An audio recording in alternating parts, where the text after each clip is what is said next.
అంతర్జాతీయ కిడ్నీ దినోత్సవం సందర్భంగా సంగారెడ్డి జిల్లా రామచంద్రపురం పరిధిలో శ్రీవేద మల్టీ స్పెషాలిటీ హాస్పిటల్ ఆధ్వర్యంలో 3K రన్ నిర్వహించారు. Hospital MD doctor Aravind Reddy కార్యక్రమాన్ని ప్రారంభించగా బీఆర్ఎస్ నాయకుడు పరమేశ్ యాదవ్ ముఖ్య అతిథిగా పాల్గొన్నారు. కిడ్నీ ఆరోగ్యంపై అవగాహన పెంచేందుకు ఈ కార్యక్రమం నిర్వహించినట్లు తెలిపారు.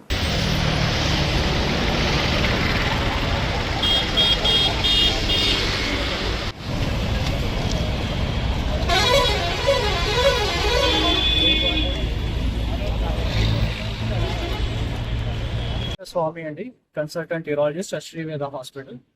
సో ఈరోజు కిడ్నీ డే సందర్భంగా మనం అందరికీ తెలిసేది ఉండే ఒకే ఒక మాట, మనం కిడ్నీని కాపాడుకోవడం. సో మనం జబ్బులు వచ్చిన తర్వాత ట్రీట్మెంట్ అందరూ చేస్తారు, బట్ ప్రివెన్షన్ చాలా తక్కువ అనే ఆలోచన వస్తుంది.